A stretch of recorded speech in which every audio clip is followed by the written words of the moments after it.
got fired from that company, and I sure was glad that I dug that well before I was thirsty, because then it was real. I was out on my own. First week was rough, right? Yeah. Second week, I made more money that week than I would have if I would have had a job. And Okay. I came home Friday evening and I said to my wife, I don't want to go to that job interview. Can I not? Are you okay with me not? And she said, sure. And it was a scary time, but we never looked back. It was the best decision ever.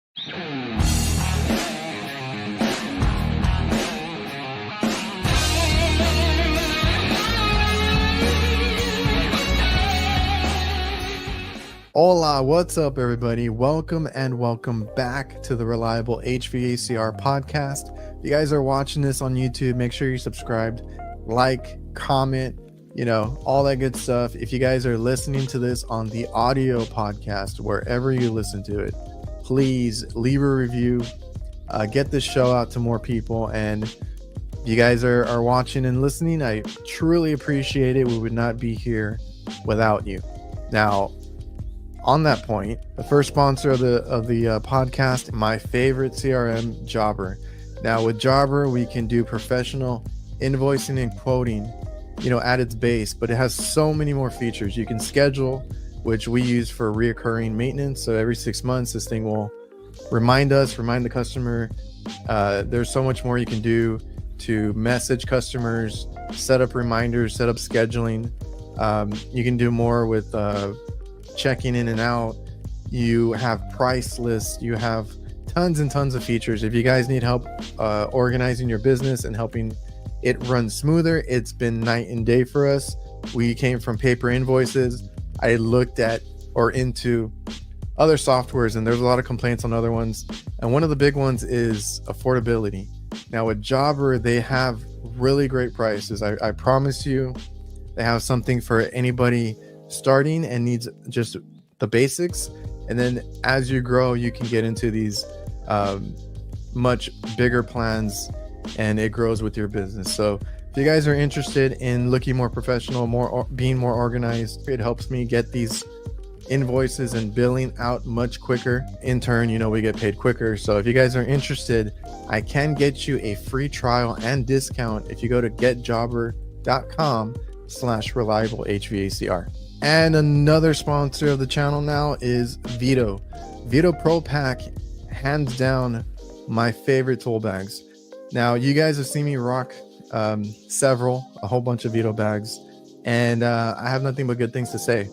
If you ever have any issues with them, they do have a 5-year warranty, but the quality is there. You're going to hear me say that a lot about Vito Pro Pack, is the quality, the different kinds of bags, and the thought process that goes into each of these bags. Now that I've seen how they design them and the stuff they're thinking of putting out, all the new stuff that comes out, like they really want to cover every aspect or every need of any technician across many different skill trades. Whether you're a tech that carries a laptop, you need a lot of power tools or a lot of hand tools, like they have a bag for you. Just some of the best bags I've ever had, because I used to rip a lot of the other brands you see at the supply houses or that were there forever. And now Vito Pro Pack, second to none, never had an issue. Go check them out. All right. Today we have a great guest. We have Joshua Griffin. If you're not familiar with him, I've gotten a chance to kind of get to know him. He hops in on my channel, my live streams, and then I've gone over and I enjoy the stuff that he does on his channel. So his YouTube channel is the HVAC Home Guide for Homeowners, but it's not what you think it is. It might be directed to help homeowners with the news on their systems, what's coming out, refrigerants, things like that. And I think that's beneficial for techs too, right? Talks about the new refrigerants coming in, the old refrigerants being phased out, inverters, new systems coming out, stuff like that. I find it interesting personally. And then he does do a little bit of the watch out for this, watch out for that, don't get scammed for this or that. There's bad apples in this trade, and I'm not going to defend that. it's good that he's putting the word out, the news out there. I find it interesting. Like I said, go check out his YouTube channel. I know he's starting to do more social media stuff. We'll get into all that because he did own a business, run a business. You know, he came up in the trades and then decided to sell his business. So we'll go over that too, how he's doing social media, all this other stuff. So this is Joshua Griffin of Griffin Air, also the new HVAC guide for homeowners YouTube channel. So without further ado, give him a nice howdy welcome and enjoy the show. Josh, how are you doing, man? How are you doing today? I'm good. How are you doing? I'm doing pretty great. I've had a good year so far and staying busy. I was talking to a couple guys over here in Virginia, and things are slow for a lot of these guys. I wouldn't know now, and we could talk about that later. But yeah, Yeah, like things are a what little kind slow of right now. what kind of weather do you guys get? Like, is it cool out? It's cool, but we had a couple days last week that we reached almost 70 degrees, and so it's not like cold. It's not cold enough to make people miserable and pick up that phone. Yeah, we're like in that middle. It's weird here. I don't know. Maybe it's the same over there. Like it's like 50 at night and then like 70 during the day. Like it feels even hotter because of the sun beating down. Uh-huh. And we're getting into that warm part of it, but it's like right around the corner, right? It's like 70 and then like it wants to get hot, but not quite. So for us, we do a lot of maintenance around this time. So I'm getting like backed up with maintenance. Yeah. Yeah. It's a little chillier than that here. We're Okay. probably during the day mid-50s, on a good day, and then some days, around 45 to 50 degrees is going to be your day temperature. So it does get a little chilly at night, but Well, yeah, to me that's cold. yeah, yeah, Um, and I agree. But for some reason, a lot of the companies we've been talking to have been slow. So and that's something I get asked about a lot, right? Because like technically this is for most people the slow season, right? Unless you got really cold weather where you're doing all those heating calls. You guys, the guys on the East Coast that do a lot of the boiler stuff and all that. Like those guys stay busy with HVAC all the time, right? right, But like I just said, we're doing maintenance, so I book all my maintenance stuff. So I have right now I'm doing ice machines, so that's the big thing right now in the hospitals that we're at. So they want all their ice machines serviced. I have like 22 to get through, and wow, those I don't know if you've ever done any kind of refrigeration, but that can be grueling. Everybody's um, least favorite, well, nonetheless, maintenance, but like ice machines, right? yeah. Because those you disassembling them, emptying out the bin, running all that ice machine cleaner. You're there for a few hours if you're doing it the right way. And I got 22 of those to do right now. I can only imagine. So So how long does it take you to do one ice machine?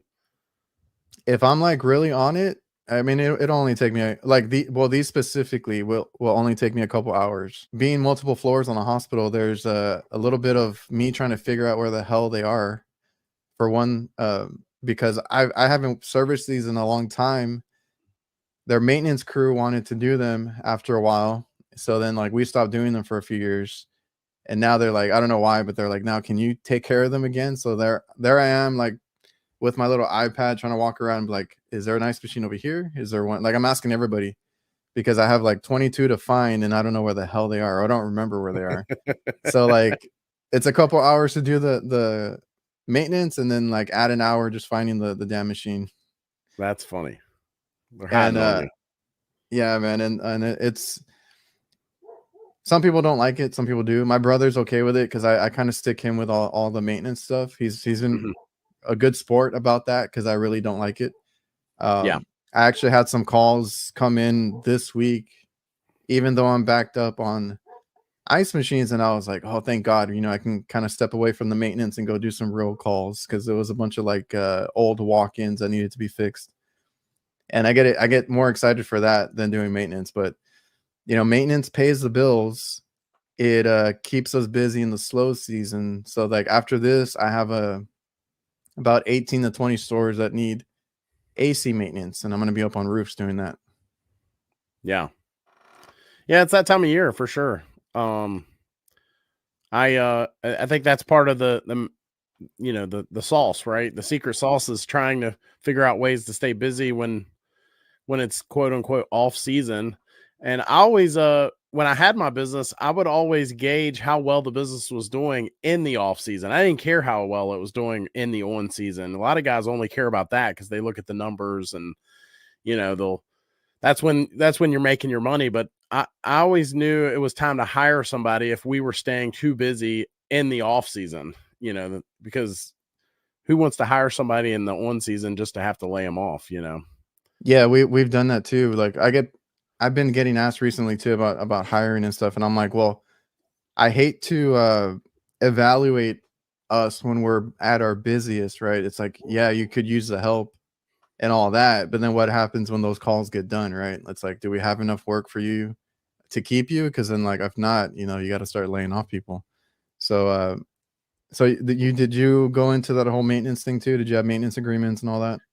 We did, but my company was 85, if not 95% residential. So we had Yeah, a couple of commercial customers. We did nothing on rooftops. And part of that was I've had a little bit of experience doing some of that stuff, but none of my guys had.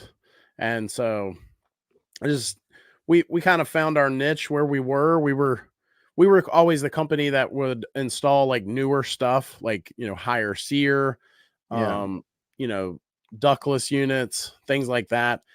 And there was honestly, it was a little bit of backward compatibility too. So we would install like mobile home stuff, when other companies were installing things that were not used to the high static or just simply installing things, you know, and incorrectly, then we would, do some of that sort of stuff. And so we kind of found our own little niche and never really had to expand much further than that.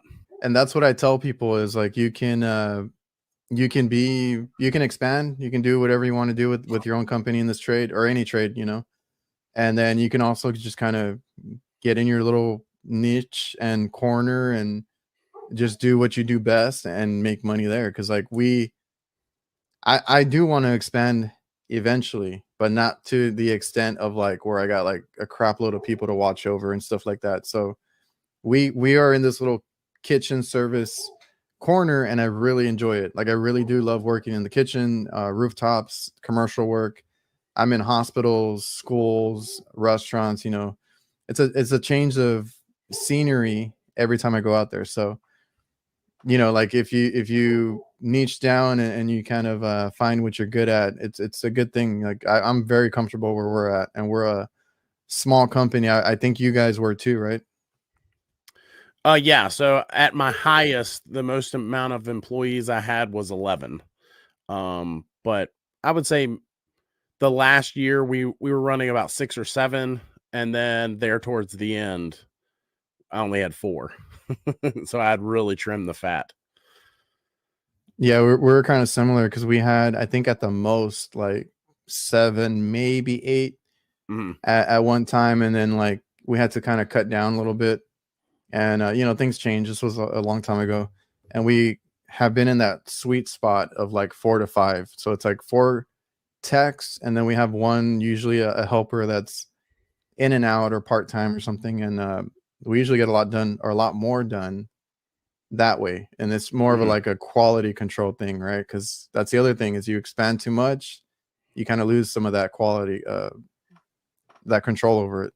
That's exactly what happened to us. We It got out I of don't want to hand for say us. anybody was bad. I don't want to say that's but they weren't good. I think it would be safe to say they weren't good. Not, yeah, like me too. I don't want to say anything bad either, but like things didn't work out. They were a little reckless with spending and different things. Like everything adds up, right? And then you don't make the money that you think you're gonna make having all these techs out there running calls, but we make more now with only 4 techs than we did back then. So we're pretty good where we're at right now. I like it. So then so you had a small company. I can relate to that. And I mean, obviously you do residential. I don't touch that stuff. I don't care to do that. It's just I guess my personality and my what I'm comfortable with, right?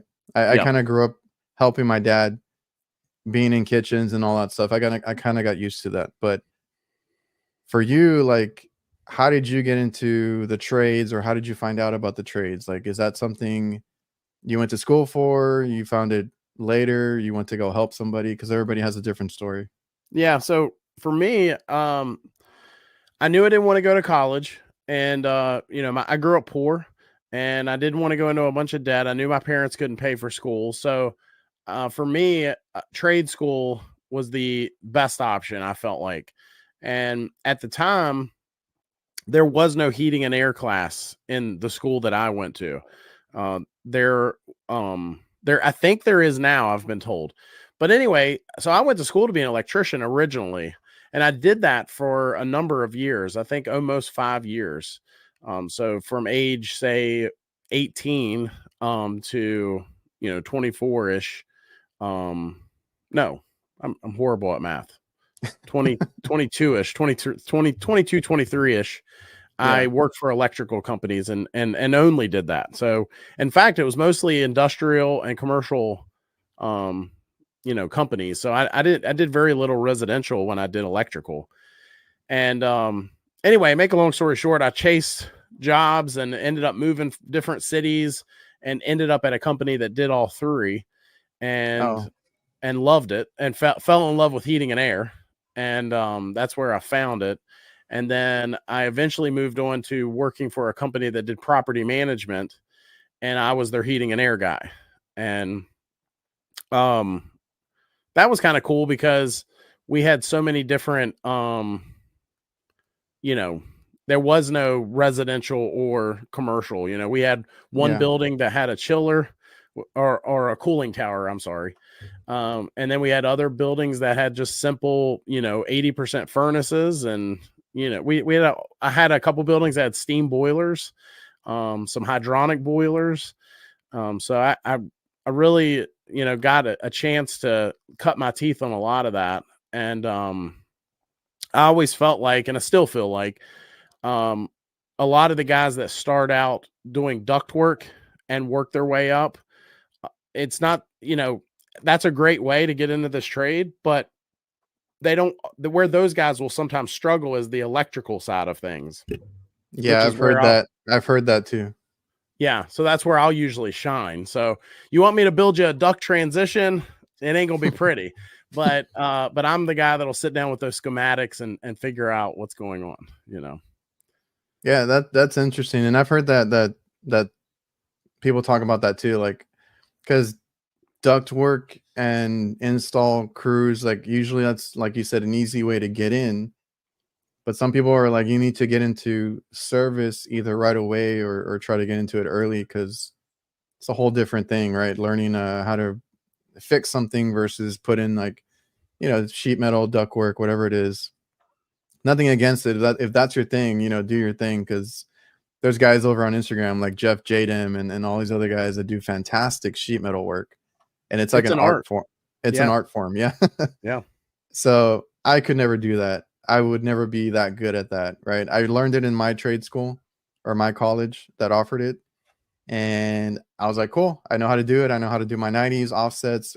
Down here, we only have a duct board. There's not really any sheet metal, so I didn't learn sheet metal, but I know how to cut my duct board, make my 90s, do my offsets, all that stuff. But like, I was like, cool, I know how to do that. I'm not going to worry about that. I'm going to go do service. So I wanted to get into service like right away. Yeah. Yeah. The And, uh and the well, the electric, when you were doing that company that did all, like you said, different trades mhm. at that one company, did they teach you? Did they offer you to train you, or did you just like kind of eyeball it? Yeah. Well, eyeball what? Because you said you were doing the electrician thing and then you got into the heating and cooling. How did you make that transition? Well, so the guy that I learned under, I wouldn't say that there wasn't much of a choice given. He hired me, and Oh, it's like, do whatever we need you to do. he was an interesting guy. The owner was a very interesting guy, and um, but it made me better. He had no mercy. He Oh, he was not a sensitive fella, but it made me a better technician, I think, because it was a rough start, but once I got rolling and started to pick up things and started to, understand things, I I was rolling pretty good there, So I hire these guys. I've hired these guys before, and they'll whine about, certain things, and I'm like, dude, you would not have made it with the guy that I learned under. You just would not have. So You wouldn't have did made it a they day. did they just throw her into the fire then? Like, figure it out as you go? Yeah, yeah. I mean, I just remember. I mean, I remember at that particular company, I remember him throwing me on this house, putting in attic fans on the roof. And, that was something I'd never done. It was miserable, it was hot. And I here's the other thing I learned was, and this is something I would always kind of instill with my guys, is the quicker you get it done, the quicker we can get off this roof. The quicker Oh you yeah. get this horrible job done, the quicker we can, roll on. So, but anyway, he was an interesting guy, and like I say, I think it made me a better technician because of it. But again, what it did was it made me fall in love with heating and air, because I think all the trades have they're each one of them has their pros and cons, but honestly for me, it was the first trade that I found that I was like, okay, this is the trade that, if you could have been a doctor or lawyer, if you did go to school to be those things, Mhm. but you didn't, then this is the trade you go into. And now I'm sure there's some electricians and plumbers that would fight me on that, but I was looking at a lot of guys that ended up in those trades because, they couldn't have, they just didn't make the cut. They weren't good enough to do anything else. No offense, but with heating and air, there's some guys that, if you got a good head on your shoulders and you can go, do some cool things, then you can carve out a good life, you could be blessed for sure. Yeah, there's a ton of like people in this trade, especially now that I get to know people on social media, that they are like super smart, like all the supermarket stuff, the CO2, the people that do the trainings, the teachings, like I could name a whole list. And I always tell these guys, I'm like, man, you guys are like, you guys are really awesome. You guys are super smart. And they're all really humble. They don't want to be acknowledged like that, but like it is like that. And there is one guy that I had on my show, the HVAC doctor, who literally was a doctor or had a PhD I and think I chose to remember do that guy. HVAC because he really like fell in love with it. So I mean, we have all sorts of people in this trade, honestly. Yeah. And I remember having that realization, to be honest with you, because, I remember I'm not going to mention any more trades because I feel like I've made enough people mad, but I remember there was one particular trade on job sites that we were like, okay, so to get into that trade, you just need to have a drinking problem. And, Okay.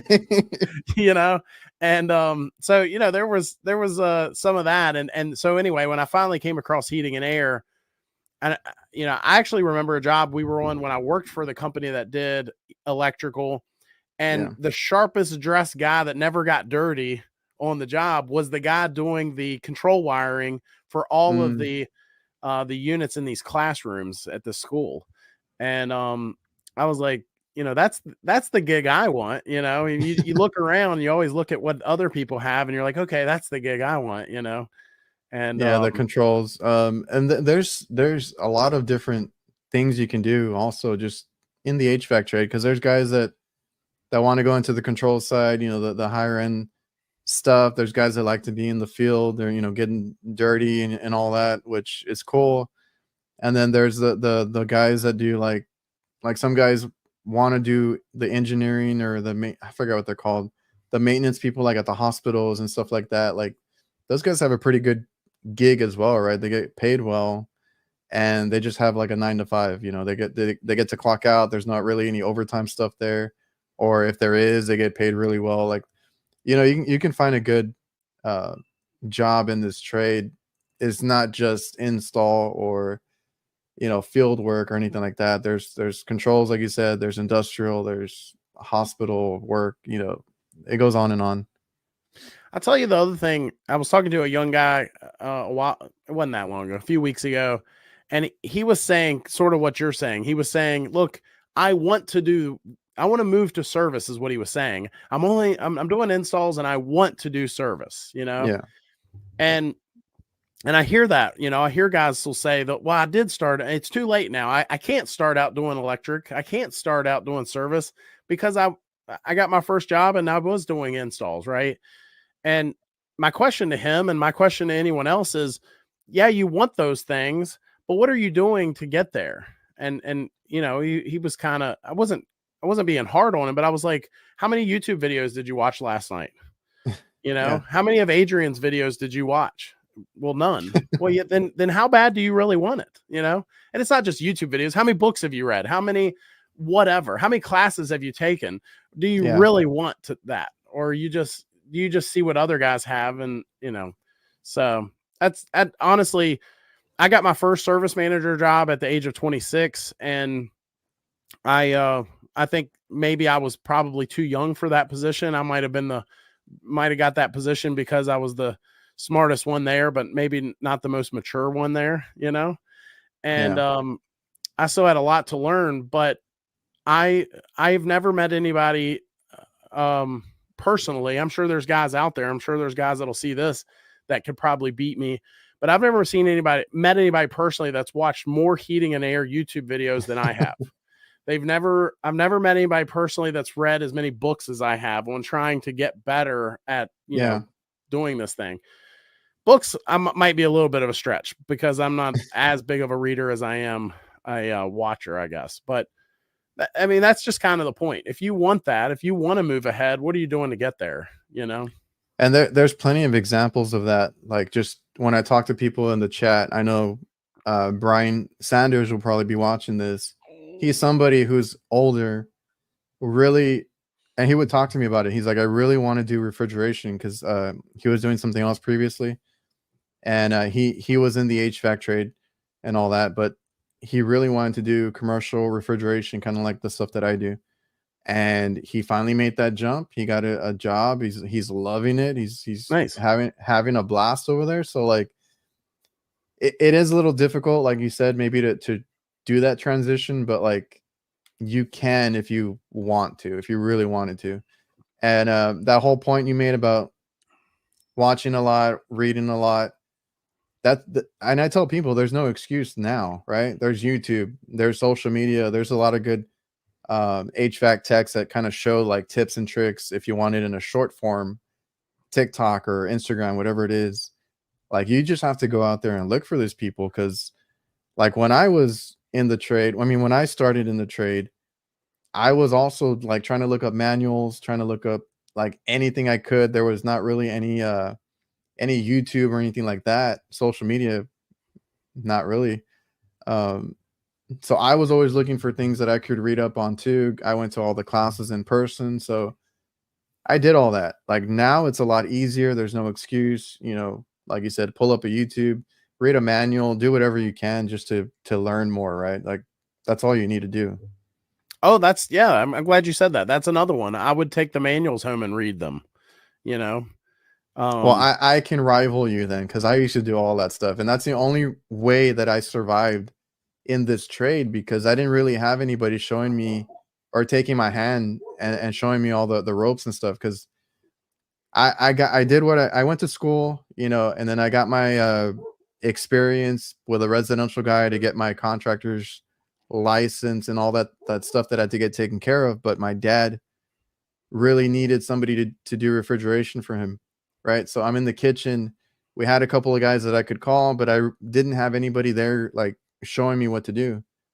So I was like, how do I get better, right? It's after work or going in your van and taking the time to try and look up some manuals, or take the manual with you and read it, like, front and back. And that's the only way that like I said, I survived in it, that I got better, and that I was doing things the right way, because there's a lot of techs out there that just kind of slap together a install or a repair or whatever. And I was out there at a young age, early 20s, because I got my contractor's license like 25, 26, something like that. And kind of outdoing the older guys that were around here, just because I read the manual, I looked up information, I went to all the trainings and classes that were local to me, right? You got to put in all that time. Absolutely. I remember when I first started my business, I remember installing, um, it was a Goodman air handler. I was installing it in this house, and I was reading the instructions, and I come across this line. It says, if you have flipped the coil, if you're flipping the coil for, going in a different orientation, you need to install a downflow kit. And I said, well, what's a downflow kit? So I Yeah. called my rep. I said, hey, I need a downflow kit. He said, what's a downflow kit? And I said, the instructions say I need a downflow kit. And what it ended up being was not much. It was this little plate and the insulation for the bottom of the drain pan. But he told me, he said, look, I've been selling these things for years, and I have hundreds of customers and hundreds of technicians anyway, maybe only dozens of companies. No one has ever called me about that. And I said, well, then none of them are reading the instructions. Not any, it says it right there. Yeah, man. And I've had those interactions too. Like I can't think of one specifically off the top of my head, but like, I'll see something and I'm like, oh, I need this or I need that, right? It's in the manual or in the training or whatever it is. And like I've gone to calls where like they said they had a few companies go out there and they could not figure it out or something like that. And it's always something dumb. It's always something that it's missing or they didn't install properly. And that's how I got ahead of everybody, just like reading the manuals and looking up this information or talking to the manufacturer. They know the equipment best. Yeah, Usually, right? it should be. It should be. Yeah. Uh, no, man, like I've been there, and that's the only way you beat I guess you beat your competition is like go back to the basics. It's as simple as that, right? Read the manual and do what the instructions tell you to do. Yep. I don't remember which book it is, but there's a book that says if you want to live like others, no one else lives, then you need to do things that no one else is willing to do, So that's always kind of stuck with me a little bit. But yeah, I mean, I don't know. I'm not flexing on any of your audience. You've got some pretty smart fellas that jump on these things. I don't. They've forgotten half of the stuff that I'll ever learn. But it's just I think that's part of the game, like you said. I mean, if this is if we're all swimming upstream here, who's doing what they can to have a bigger paddle, or whatever you can do to get ahead in this thing. And I think that's part of it. Yeah. So for 4 years, I went to school to be an electrician. 2 of those while I was still in high school, and 2 after, doing night classes. And how was that program? Was it thorough? Did you learn everything you needed to? it was all right. It's because people will ask me sometimes about trade school, right? And there's different kinds of trade schools. Because like you said, so you went like 4 years in total? Yep. Because there's some that are like it's pretty ridiculous, a few weeks, 6 months. And I'm like, I don't know if I would learn anything in that amount of time, right? So Yep. I always recommend like the 2-year programs or if it's a college, and they have a year and a half, 2-year program, even better. But it's just like I get asked about that. I'm like, try to get one that you're gonna actually learn something from, go ask about the program, all that stuff. Yeah, I've done YouTube videos on trade schools. I'm a little hard on them. I'll say this. So the electrical program that I went through, it was very similar to a lot of the heating and air programs, meaning we learned a lot of theory. We learned a lot of Okay. how it works, but not necessarily or how it should work, but not necessarily how it actually does work, right? And so, but I think that there's something to be said for there ain't but so much you can learn in a classroom anyway. There is something to be said for learning certain things by going to the school of hard knocks. But Oh yeah. I actually had a guy working for me a couple years ago, and he said, I want to go to this trade school down here. And I told him, that's fine. We'll send you if you want to go. And I think I made up some deal with him, like if you get a certain grade and, then we'll reimburse you kind of thing. But ultimately, and I told him this, you got to understand what their motivation is. So the school does have a motivation here, and it ain't to help you. It's just like colleges. Colleges don't care if you get a job after. They have one goal and one goal only, and that is to offer you some sort of program or certificate to make you want to pay them money, right? And that's Yeah. what their goal is. And trade schools are no different. So the trade school I went to, they told us, hey, there's two programs that have the best upside. You'll make the most amount of money if you go into computers or into bricklaying and, you know, masons. And that was the two that they pushed. I remember the assembly that I was at in high school. And I later found out the reason they were pushing those two classes wasn't because they have the highest upside. It's because those were the two classes that had the lowest attendance the year before. And yeah, I was gonna say they just needed more people in the seats. Yep. And so the bottom line is you just got to understand what their motivation. I mean, that's just the way my brain works. I'm that conspiracy guy that's always like, why do you think what you're saying? You know, why are you telling me that kind of thing? Yeah, and I had a kid on here, Ryan, who will be the episode before this. But he was already like an entrepreneur. He has like the e-commerce type of deal going on. So he kind of knew the business side a little bit. And when he went to look for a trade school, he actually went and interviewed each of them. He got to sit in the classes. Like he did his due diligence just to know that it was going to be a good school for him. And he's currently in that trade school right now, doing really well. It's a lot of hands-on from what I can see because he's always posting about it. But I guess I got lucky with mine because like I had a total of like 4 or 5 like teachers. Each one was, you know, assigned to a subject. You know, one was electrical, the other one was like the duct work, and there was one for refrigeration, you know, so on and so forth. But half of them were still working like for the school in the HVAC department, right? One of them did like the chiller work, all that kind of stuff. They would take us to the machine room and show us all that stuff. The other half of them actually owned a business still, and they were still running a business. So like we would always pick their brain, talk about calls they had, talk about the business. You know, we got to have all those conversations. And they told us early on that they would, like, if we needed it, because I didn't need it, I was going to go work for my dad, you know, right away, or try to. But they actually would help you get jobs afterwards because they had so many connections with people that they knew. So like they were, I guess I was fortunate in my class, you know, that went with me, where they wanted to help us out a lot. I don't want it to be just me completely bashing the school I went to.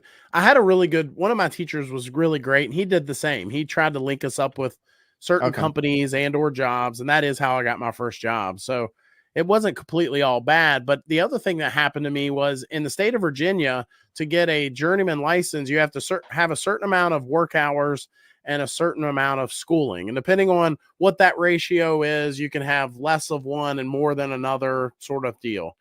But what I found out after completing all that schooling was the school that I was going to was not recognized by the state as an approved, accredited class. No way. And so all those hours counted for nothing towards getting an actual license. And Dang. And the reason that's important is they told us at the beginning of the class, you would get a journeyman's card when you were done. You would complete the apprenticeship program at their. Now, keep in mind what I just said. There's one particular word that matters there. But you would get a journeyman's card after you completed the apprenticeship program. Journeyman's card, not journeyman's license from the state. Big difference there. And I was going to so say, it was like false, it was a lie. False advertising. Absolutely. False advertising. Absolutely. Yeah. Yep. So I would go one step further. I think that's awesome that Ryan did that, but I would go one step further. And if you have the ability, interview people that have gone through the program. Oh yeah. And see what they say, you know? So yeah, because I had a couple that asked me about it because they were in my area. And I was like, that's a good idea too. You know, ask the people that actually went to the school you're looking into. Now, unfortunately, they were going to it during the COVID or right after. Ah, So it was all like virtual, right? And it could have been like 2 years after, and they were still trying to push it. And I was like, man, that really sucks. Like I had a really good experience, but like I don't know what's going on now. That's a whole different side of things. But yeah, it's a good point. Do your research, talk to people that were in the program or are around the program, and figure out what they do. But they did you dirty with that I agree. that thing. It's like it's kind of like false advertisement, or trying to hook you in with that, and then it's like, oh, flip it on you. Yeah, I mean, if they, I, well, and again, I mean, if you just got to understand what their motivation is. Their motivation is to have kids in those classrooms to fill the class and continue to get money and so on. So Yeah, and I'm like that with everything. I'm like, why do you need something from me, or why are you being nice to me? Like I always have that mindset anyway, like in life yeah, in general. So there's always a catch. yeah. Or it's like better to think that way. I do have something for you. I know you had made a comment that I know all these statistics, and I found a statistic for you. Did you know the state that you live in has more licensed HVAC technicians than any other state? I don't know, it's a good thing or bad thing. Like I hope they're real uh real good techs. I mean, probably not, but the state, according to the stat I found, there's 85,000 licensed HVAC technicians in the state, and that's more than California and Florida combined. So I thought that was pretty wild. Well, I will say, because I've talked to guys about it, and I'm like, because I took my license test, relatively quickly, right? I had experience because school counted for me, and then like I just needed like a couple more years in the field with somebody, and then I got to go take it. But people are surprised, and I don't know. I mean, it is kind of simple to get, I will say. It's the hardest part is that it's timed, right? You got to do all the questions in that time. It is open book though on my end. So in Same here. Texas. Okay, because somebody told me in their state that it wasn't. Like what? They couldn't believe it. I'm like, yeah, it's not super hard. You just have to be committed, when you're studying and going to take the test, like to know it and have the book there ready for you. But yeah, there's a whole other side of things that I've been seeing, like where like you can be book smart and get the license, honestly, right? So people will get the license and then sell it to companies or lend it out. And there's a whole lot of that going on. So that's probably why we're so high also, because I've heard of that, upstate, that they do that a lot. So Interesting. it's a business just to have a license and then lend it out. That's a thing too. Yeah, I have not been approached by anyone since I sold my company about anything like that. I've heard of guys being approached with things like that, but I'm Yeah, I'm sure trying there's to I'm trying to remember. I had just talked to somebody about it, and that's why. Oh, I think it was when I had Walter on, because the company that he was at, actually paid for people to go get their license because they wanted, as long as one of them has it, they're covered. So I think that's how yeah. they maintained a license in their place of business, right? And I've heard of that recently now that I talked to more people, because there's even on Instagram, they're like, did you know so and so, doesn't have a license, but they have a big company. It's just because they either buy it or they have somebody in the company that they hired that has a license. So there's always those kind of loopholes. So you got to watch out with that. That's how Virginia is. So in Virginia, the owner does not necessarily have to be Yeah. licensed in that trade. You just have to have I believe the wording is you have to have a full-time employee that works at least 30 hours there every week. So I think that's the verbiage that they use, but I'm sure folks try to get around it. So It's one of those loopholes, because I'm like, why do I think it's a weird rule, but some businesses work like that. yeah. So then Yep. okay, and that's cool that you were an electrician, because that's how my dad. Well, that's what my dad did too, and he moved into the food service industry.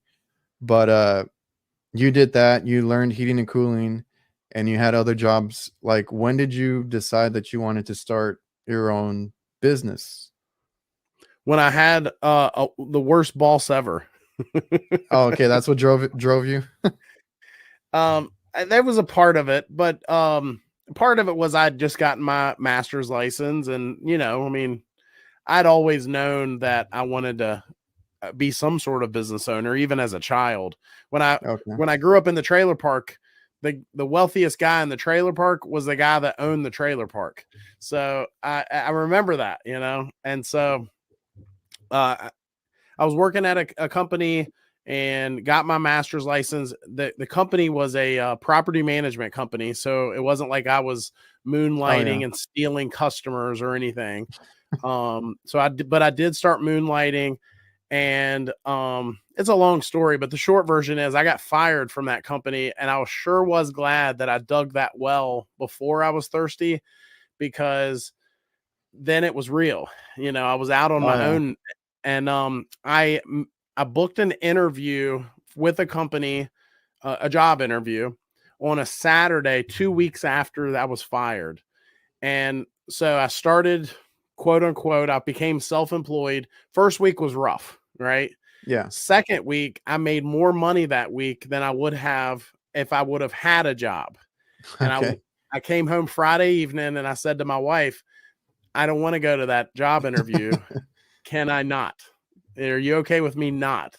And she said, sure. And it was a scary time, but we never looked back. It was the best decision ever. No, that's awesome, and that's kind of what happened with my dad. There was a so you had gotten everything in line basically before you were let go or anything.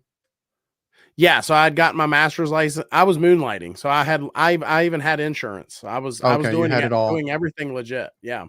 Okay, yeah, because that's kind of what happened with my dad. Like he got everything done on the business side, the legal stuff, everything, the name, and he was getting it ready to go while he was still working. And then there was a conflict at work. Some things went down. I got a phone call. Hey, can you come pick me up? And it's one of those like he says he quit. They said they fired him. I don't know the I went story. through that once. Yeah. Yeah. So I was still working at like a grocery store, or it's like a Sam's Club, and I used to work nights, so like he called me during the day or early in the day. I was like half asleep and I was like, what the hell happened? And he's like, no, I need you to come pick me up.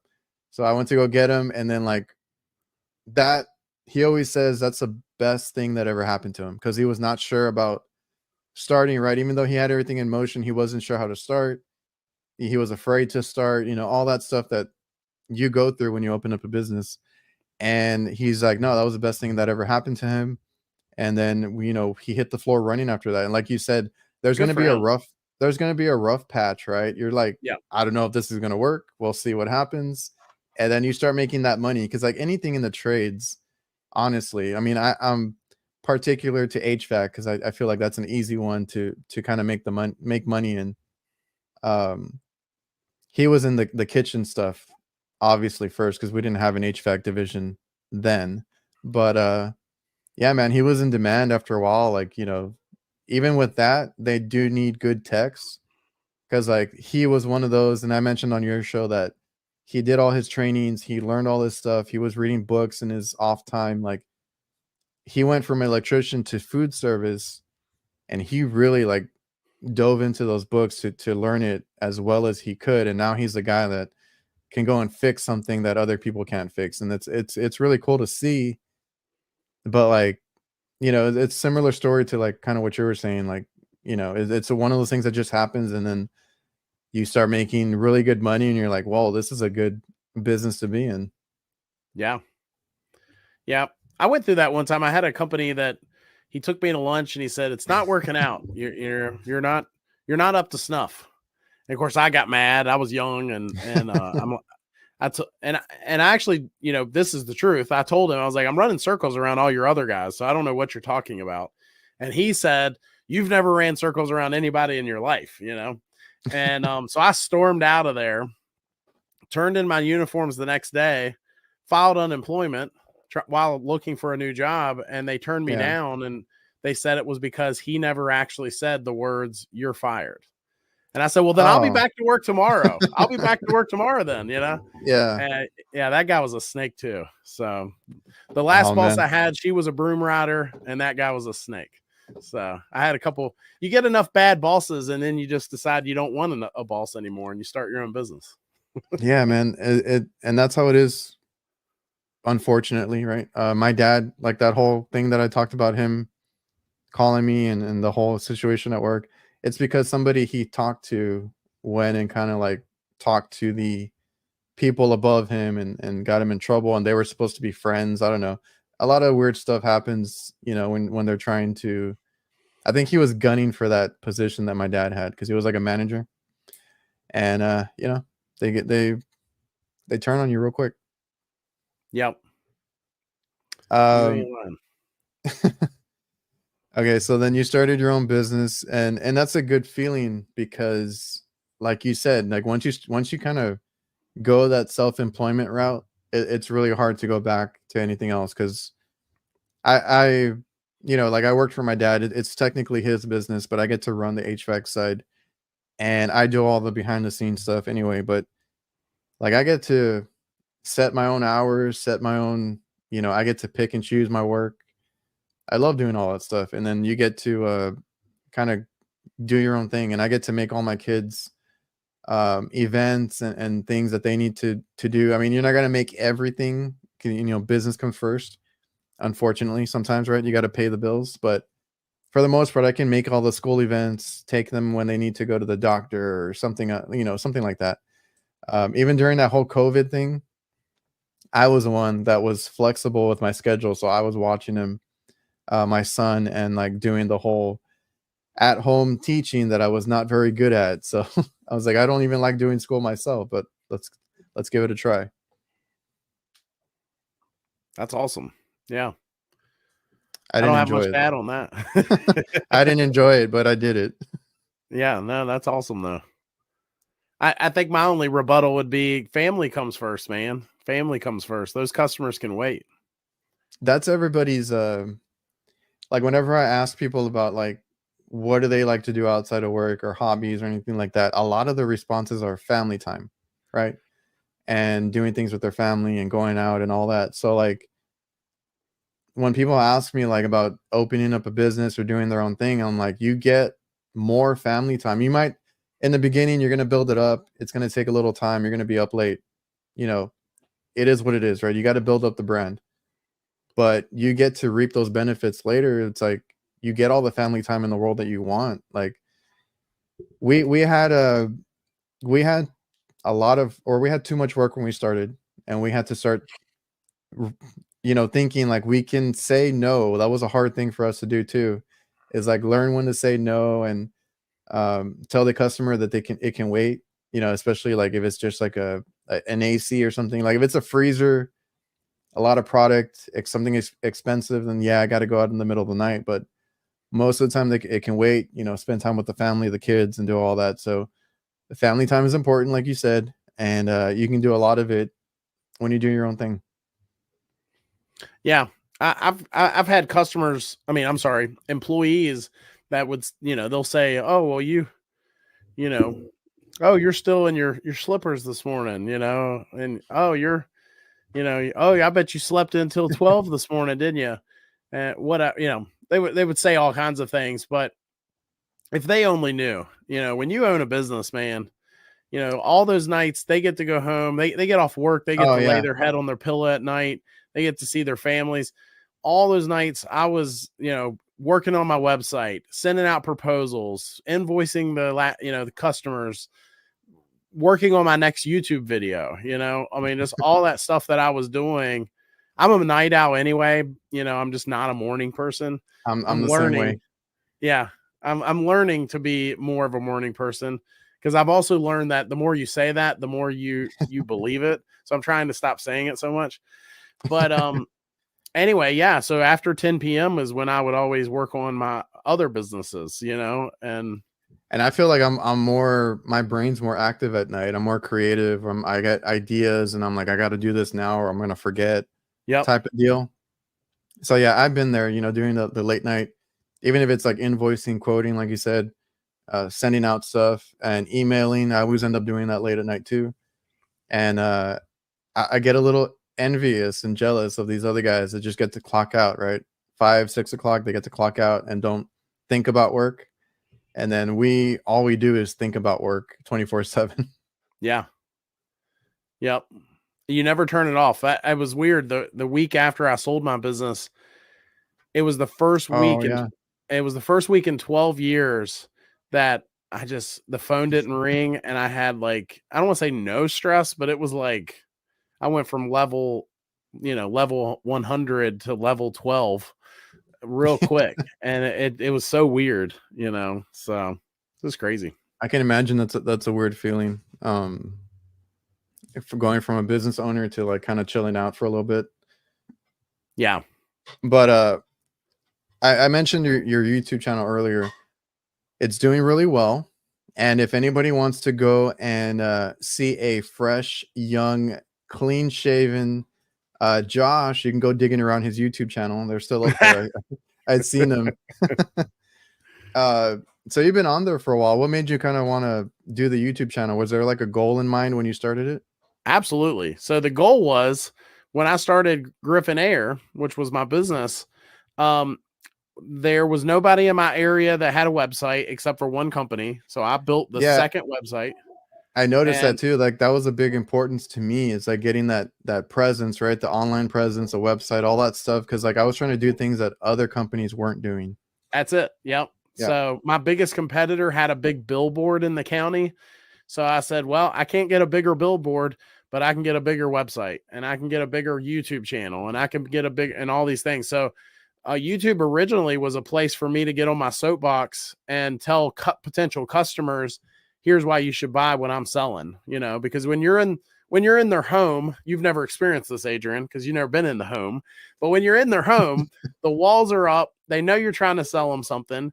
And it's, unless you want to be a slick salesman, which I never wanted to be, it can be tough at times. And so YouTube, the walls are down. I can send them a quick video. They can look at, whatever air quality product or whatever I'm telling them about, and the walls are down, and I can get on my soapbox and tell them how great that product was. What's crazy is it was a hobby and a business tool for 2, 3, 4 years. And then I got to 700 subscribers just as it was a hobby. And then that's when YouTube sent me that email that said, if you get to 1,000 subscribers, we're going to give you a check. We're going to send you a check. Cause I was way past the watchtowers. And okay. So I started saying, hit that subscribe button on my channel. And 2 months later, they sent me that first check, and the rest was history. That's awesome. I had a similar, the reason I asked what the goal was, because I had a similar one when I started my stuff. More so the Instagram, because that's where I kind of like first put up anything, and it was for my business, right? It's like I need to run ads or showcase my work or get pictures up and stuff. Then I quickly realized this is not working. I'm a commercial business. Homeowners are not watching this. No managers or owners or anybody that I need to connect with are on here, or at least not at that time. Now you can connect though, because now I do connect with a lot of manufacturers, companies, tool manufacturers, all that. Now they're all on there, so it's good to network on there. But back then, I was like, I'm not reaching who I need to reach.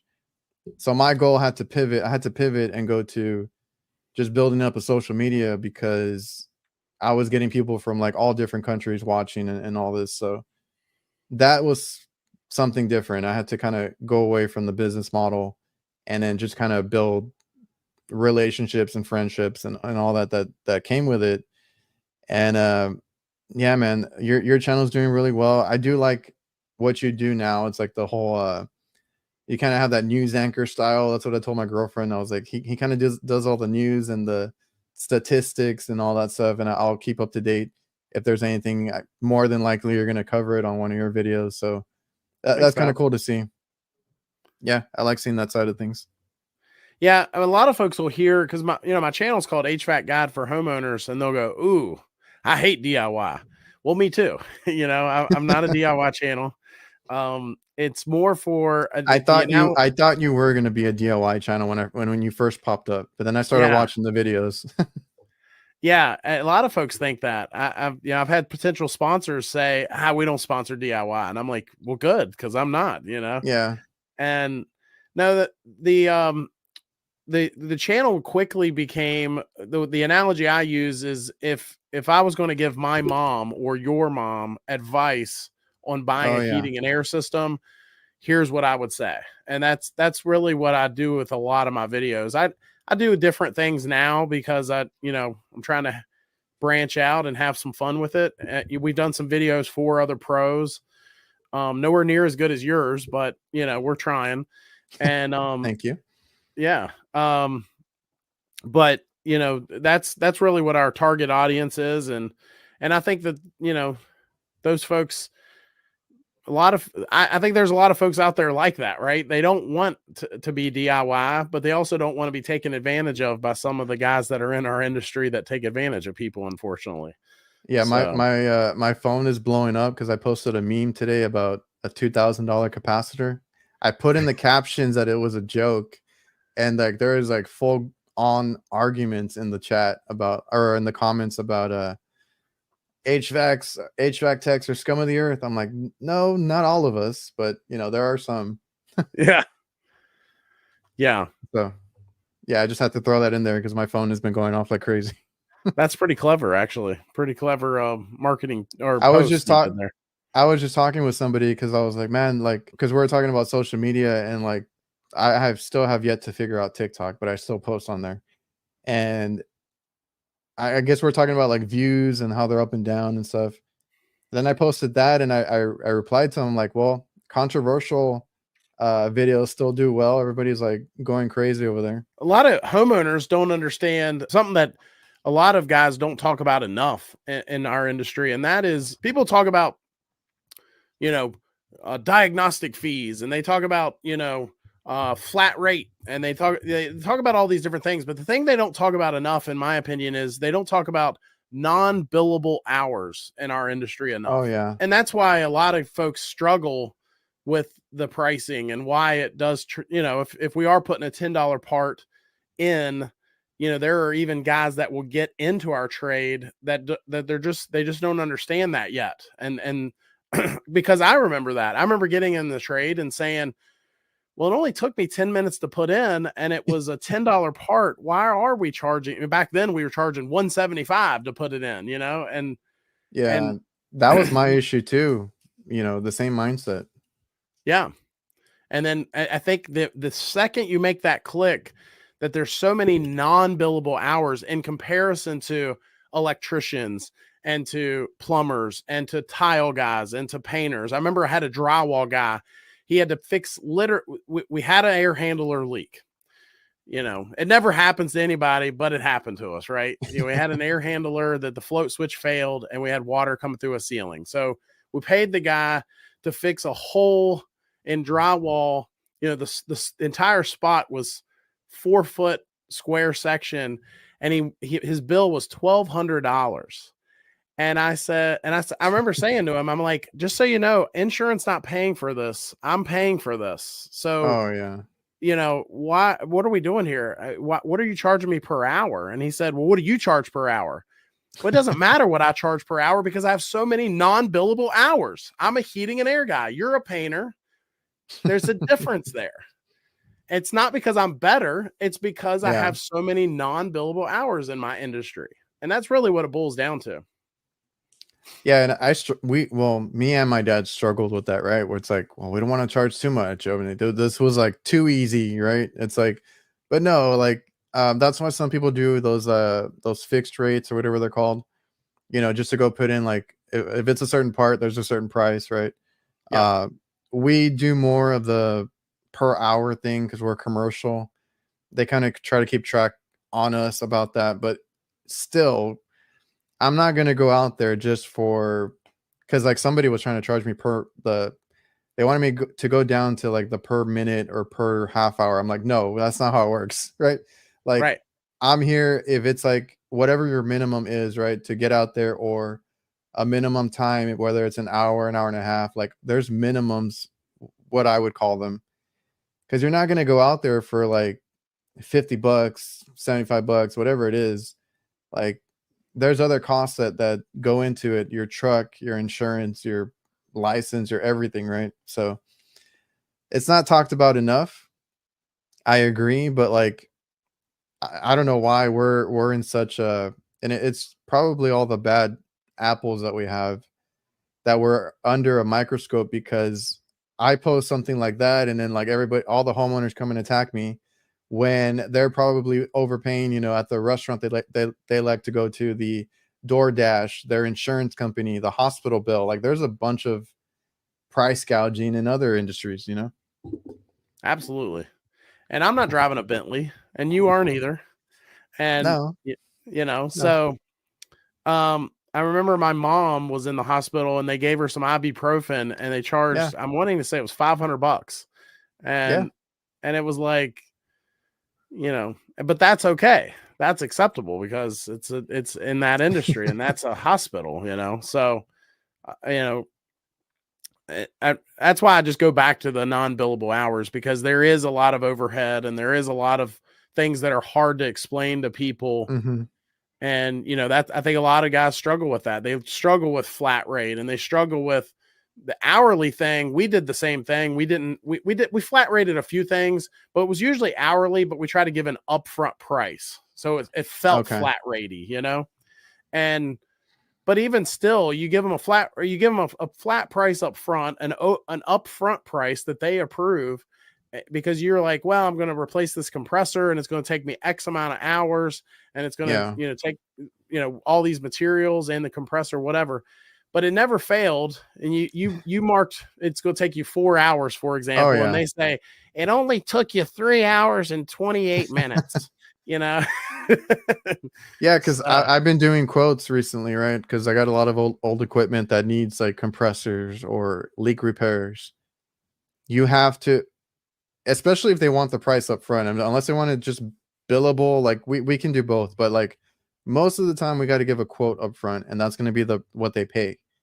I'm not going to charge too close to like what it actually is, because there's always room for error and things like that. And then if I give you a fixed price and then it takes me 2 extra hours, are you going to pay the extra 2 hours after the fact?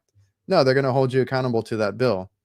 Right. So there's a lot of factors that go into it. And we struggled with that at the beginning, but we've kind of been, comfortable with how we do things now, where it's like, overshoot it a little bit, have a reasonable markup. I'm not charging $2,000 a capacitor, by the way, if anybody's listening, but yes, he is. Yes, he is. It's reasonable. And everybody loves to like, in those comments are like, oh, I found it on Amazon or eBay for like $5. So I'm like, okay, you go wait for that shipping. I got it on my truck. That's another thing that you pay for, right? Like, I have it. Yeah. The inventory. Yeah. I mean, I think you reap what you sow, but if you're charging a fair price for a fair job, considering you have so many non-billable hours, none of us are driving Bentleys. At least none of my friends are. I mean, I know there's a couple guys out there that, anyway, I'll get off of that, but yeah, so I think that's just what it boils down to. Can you sleep at night? Are you doing folks right? Like we mentioned earlier, you recently sold your company, and I've been talking to a lot of guys that actually have been doing that, or I actually know like Jake Kraus from the HVAC Nights group that we have. Him and his buddy actually bought a company, and that's how they built up theirs. So I'm still new to all that. I don't know how all that works, but like, what made you essentially want to sell it off and go a different route? Yeah. So, by the way, y'all have the HVAC Nights. I'd probably be in the Jesters, the HVAC Jesters, court. I'd be, I'm the next the next crew over. No, I think there's a lot of reasons, right? But I think ultimately, a couple things is I've been blessed. You know, you start making YouTube videos and some doors have opened because of that. And so that's been, you know, surreal and good, you know. I'm no big deal. I'm not the guy, but someday I'd like to be a guy in our industry, right? Um, but that was part of it. And so I was already thinking about it. I'd accepted a few offers from companies giving me bids about not quite a year, but close to a year before I actually sold the company. And fast forward to I believe it was October, I was approached by a local distributor who said, "Hey, we have to fill this position to train some of these folks, and I've seen your content, and you know, the bottom line is, had I never hit that record button, I'd still be just some Oh, lowly guy fixing air conditioners up here in the small town that I live in." So anyway, make a long story short, that paired with I had a really hard time finding good help, and I know that's what everybody said, but I had a few bad apples come through enough for me to say, my gosh, you know, this is I'm not a babysitter, I'm not your mama, and I'm surely not welfare services. So if you don't want to do a good job, then you know it just put a really bad taste in my mouth. And so the stars just aligned, and I had a company that was willing to. I think I could have got more money, but it wasn't about the money. I wanted a company that was going to take care of our customers, honor our warranties, and take care of our existing employees that wanted to stay. And so I went with a local competitor, and I think it was the right move, especially for, you know, our customers and the one employee that stayed. so they took care of like everybody for you, basically your customers, your employees, and you were able to move on basically. Now, do they keep the name? Like, does it work? Is it the same company essentially, just without you? So Because they like are it's dissolving. named They after you. merged. What's that? Because it's like named after you. Yeah, so they bought the name, but they're not gonna work under the name. And honestly, because I have a YouTube channel, that was a big thing. You know, they've acquired other companies before, but they said they had never dealt with that before because for me, you know, I have all these YouTube videos where it says Griffin Air on my hat, and Yeah. I don't want someone that actually now owns that brand to be able to come to me and say, you need to take all that content down. And so I wanted to, that was part of the negotiating, and they call it licensing. So I had to license the name, and there was parameters with that. And it was a lot, you know. I will say this: if you ever do sell a business, make sure you get a good lawyer. I had a good one, and you know, it was well worth it. That sounds like a lot to deal with. I've actually had a few guys offer to buy mine too, or ours, and I'm like, no, like I'm pretty happy where we're at with it. And I just told my dad because he does like the hot side, and he train or he takes care of that. I was like, if you don't train anybody to do what you do, I mean, I'm putting it on myself that I do want to learn that side soon, but I was like, if you don't start training people to do what you do, I'm just going to turn it into reliable HVAC because right now it's reliable kitchen services. I was like, I can do the name change real quick. Yeah, that's funny. Um, Um, I learned so much in that small amount of time that um I don't think I'll ever own a business again. But I could be wrong. But if I ever did decide to start, you know, a heating and air business again, I've learned so much that I know that you know, from what I know now, I could yeah, grow it, you know, tenfold and I, sell it I've yeah, tenfold. I've heard the same thing. I've known now a handful of people that have sold their companies, Hmm. and they all say the same thing. They're like, well, like they're not interested at the moment to get back into it or in the near future, but if they ever did, learning from mistakes, obviously, or doing it one time, that they're like, well, I could probably build it up real quick and get back into it if I really wanted to. But Yeah. now you're doing training essentially, right? So is Yep. that for a manufacturer or distributor? It's for a distributor, so it's not for a direct manufacturer. But they do have certain brands that they sell. And that was part of it too. So the company that bought my company, they sold the same brand that I always sold, and which was Daikin. And then now the Yes. distributor I work for sells Daikin. So I it's was kind like, of all yes, in we the know. family. I've seen the videos, the Daikin tour, all that. I know what Yeah. your favorite flavor is. Yeah. What would you call it? The Daikin Kool-Aid? Yeah, I'm drinking the Daikin Kool-Aid for sure. I'm sure there's comments that are going to pop up and they'll say, well, it's the same as Goodman. And it's not. You know, if you're talking, if you only ever sell 14 SEER systems, then fine. Yes, it's the same stuff. But if you ever branch out and sell something outside of just the normal single stage stuff, you would start drinking the Kool-Aid too. Because it's I think somebody's got to be king, and for me, if I had to pick someone, it would be them. I think that as far as residential goes, they're king. Being in the field and stuff, and you start noticing like like when I started, I thought every manufacturer or name was distinctly different, and I was like, wait a minute, Mhm. these all look the same. And then like come to find out they're all the same, they're all made by the same person, and just slap a different sticker on there, at least with the simple stuff, like you said, what I see and all that. But you got to tour that Daikin facility. Are you supposed to go back for anything with them? Yes. So they I mean, I'm hoping to go back a whole bunch for lots of different things, but the only thing I know for sure is because I'm drinking the Kool-Aid, they have a conference that they invite new potential dealers in to explore, the products, to give them a little sales pitch, I guess, Yeah. wine and dine them and give them a tour of the factory. So I'll usually, I went down once for that and hope to do it again. That was a really cool experience. And, You were the only one they allowed to film, from what I remember, right? yeah, so I was definitely the first. So there's things that, and there were still things they wouldn't allow me to record, proprietary things. But yeah, so there was things that, I mean,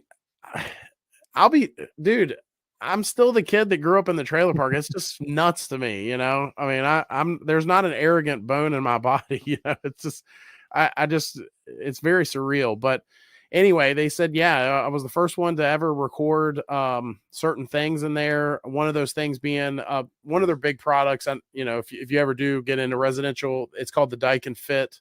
So it's their side discharge unit. Yeah.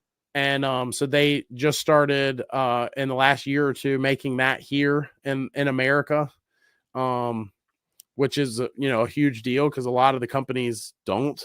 And so yeah, so we got to take cameras in there, and it was a lot of fun. Yeah, it was a cool. I saw the video. I thought it was really cool to get an insight, and then like, not or allowing you to film when they hadn't, was really cool. So it's good to see that part of things too, like how the stuff's made. It's good old made in America now, like you said, and it's really neat. Yeah, it was for me too. For if you watch the video, just meeting some of the people, and you think I'm drinking the Kool-Aid, some of those people are drinking the Kool-Aid. They're chugging it. They just they're really believing in what they're doing, and I don't know. I mean, everybody has their preference, right? I mean, I grew up, my family, we were Fords. Everybody drove Ford. Oh yeah. And then I had cousins, and they all drove Chevrolets. And so everybody has their preferences. But for me, I've always said, and I do believe this, if Daikin stopped being the best tomorrow, I would stop telling everybody they're the best, So that's how much I do believe that. And I'm also not selling anyway. I feel like I'm going on a whole rant on how great Daikin is now, but that it was a really cool experience, and I did appreciate them letting me bring cameras in there. I brought my drone and wrecked it there. Oh really? Yeah. So It was a lot of fun. Did you get any footage with the drone before you wrecked it? I sure did. It's in the video Oh, at the beginning of the video, but yeah. oh yeah, Uh, yeah. Okay. Because I was gonna say like it would have sucked if you just wrecked it right away. oh, I know. Yeah. No, we had shot an entire day with the drone. Well, not an entire day. The first day I was there, we had shot maybe an hour or two with the drone, and it overheated because you guys down in Texas are crazy and it's hot. And Oh, that's right. so I had to put it away, and then so we came back a couple days later and did it again, and there's this overhang at one of the parts of the building, and I was paying attention to the security there because they're they want to make sure you're doing things right and you are who you say you are. Not just anybody can just walk up and walk in. Yeah. And I'm paying attention to them and just ran the drone straight up and hit the blades hit the roof, and it was I mean, I don't know how much a drone is anymore because it's been a while since I bought it, but they're not cheap, and I'm over there about ready to Oh cry. no. Oh no, they're not. Because I looked into it too, and I'm like, it'd be kind of neat to have a drone, and I'm like, no, never mind. Yeah. But yeah, man, yeah, because you came to Texas for that tour, and that's why I have issues trying to record at work because my phone just instantly overheats. So Really? that's why I started buying like these little GoPro or not GoPro, DJI cameras and stuff like that, so that it could last a little bit longer than my phone. Yeah. Do you have the new DJI, the Osmo 3 Pocket? Yeah, I got that one. I love it. Me too. I just got it, and I'm in love with it. It's really cool. Sweet. I used it to film a little bit at AHR. I don't know if you've ever been to those expos. I went last year. I wanted to go this year, but with the whole company sell, it wasn't going to be doable. But yeah, I'll be there next year. I think they say it's going to be in Orlando. Yeah, apparently everybody's going to that one because this time it was in Chicago and a lot of people were not feeling it, but it was still super packed. So I've been to the Vegas one, the Atlanta one. I didn't know you were there, but Vegas, Atlanta, Chicago, and then the only one I have not been to yet is Orlando, but that's the next one. Nice. Yeah. No, I'm definitely going and love to meet you and all those folks. Hopefully we can all do something. But yeah, I think the Atlanta one, I don't know that we knew each other yet. I think it was like a week or two after that. We were like, oh, you were at HR? Oh, yeah. I was at HR. Yeah. So, and it's hard the best part of it is meeting like fellow technicians and everybody you see online and stuff. Like that's what I had done this last time at the Chicago one. And I didn't get to go to all the booths that I wanted to go to, right? Because like they do show some cool stuff. yeah. But I was just hanging out with the guys, just going around talking to people. And that was the best part. But it's really hard, especially the Atlanta one. I don't know what about it. Like it was a lot of walking. It was it was a lot to take in. And I got lost a few times. It was everybody said the same thing. It was a little confusing, at least the Atlanta one. But seeing everybody, talking to everybody, that's the coolest part. And then like you get to see some cool stuff, competitions and different things that they do. I do feel like every year they're getting a little better at like engaging with us. Like I said, they do the competitions, like who can build the mini split the fastest, or do sheet metal, or do all this stuff. So really cool experience.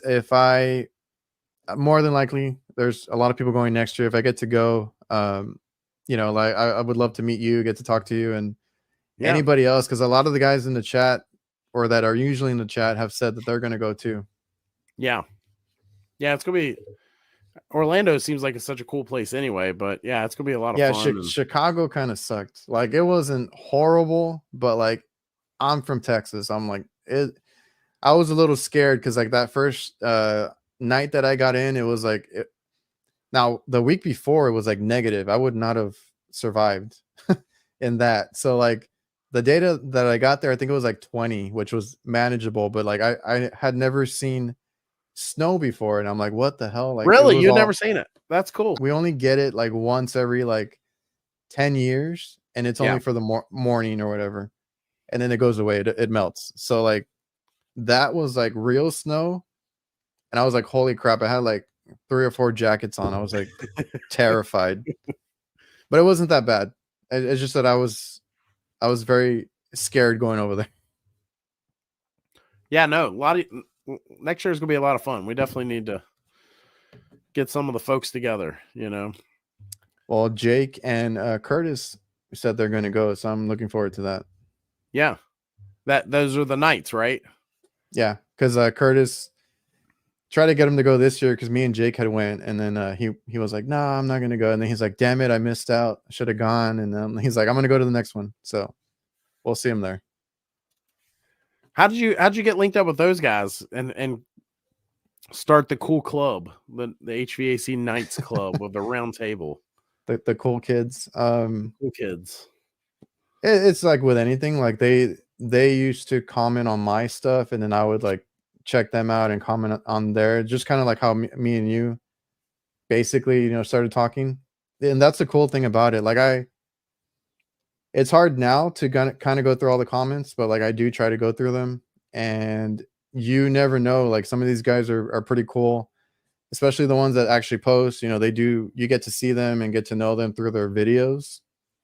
And I don't know, we all just got along really quick. We might be very different, like on screen, but we all have the same interest, hobbies. We're very similar, even though we look very different, Right. or act very different. Kraus is up here, Curtis is like so, and then I'm like probably the least energetic one of the bunch. Yeah, and congrats on the award, by the way. That was really cool. Thank you. I need to figure out how to display it. It's over here. Oh yeah, there it is. But I need to redo my background. I'll do it soon. I need to redo my background too. I'm gonna have to lay some new brick. So you got your sign back there flexing on everybody. Everybody loves it. I won it, so I was like, awesome. Just in time when I was doing or starting this podcast thing. So I had a green screen for a while too. So I was doing green screen videos with I tried to do like a newsroom behind me or something. And it was pitiful. So now I'll just do the brick. So. I've wanted to try that, but I think you need like a really good camera for it to come off, or like to look well or good. Yeah. But yeah, I never got into it. I'm like in a small corner over here. I know it looks better on camera, but like I'm just in a little corner over here. Gotcha. Yeah, I'm actually building a little studio for my YouTube videos, and I'm hoping to get a little something better when that all happens. But we'll see. Eventually I'll get there. Right now, I had a workbench area in the garage where I can kind of like work on stuff, and then I can shoot some of my like tool videos there. And then I'll work on this. I need to kind of not change too much, but like make it more practical. You've got a book up there that says humans. I don't read books. That's my girlfriend's bookshelf. It looks cool, right? It. Yeah, it does. Yep. All right, man. Well, I don't want to keep you too long. I don't know if there's anything you want to kind of close out on. Any advice for any guys? Stay humble. And just learn what you can, and shoot, most of your audience, I should be learning from them. So I don't really have anything huge to say to them. In fact, I am learning from them. I'll jump on your show sometimes and just, watch the chat or of course watch the show and your guests and stuff. But I do appreciate you having me on. And I've been a fan of yours and your content, and I do appreciate that. And hopefully we will do something again. Yeah, I was gonna say and I appreciate that because I've watched your stuff. That's how we've connected and stuff and that's how it works. Most of the time, you watch each other's content channels, and I felt like some of these I might have cut you off a little too soon. I feel like we could do an episode again sometime on some of these topics, and it was fun, man. I like having people on to get to know them, and that's what this is about. Like I've had some really good stories on here. I appreciate you sharing, the whole selling the company, what you did before and what you're doing now. So thanks again for coming on, man. Yeah. And you need to have your dad on. I think we talked about that when you were on my show. So you need to have. I know. bring Pops on, and I can't imagine some of the stories that he has. So anyway, I'd have to tell him to chill out a little bit, but yeah, we'll get that done soon. tone it down. Tone it down, Pops. All right, man. Well, All right. like I said, I appreciate you for coming on. Everybody that's watching and listening, I will see you guys next time.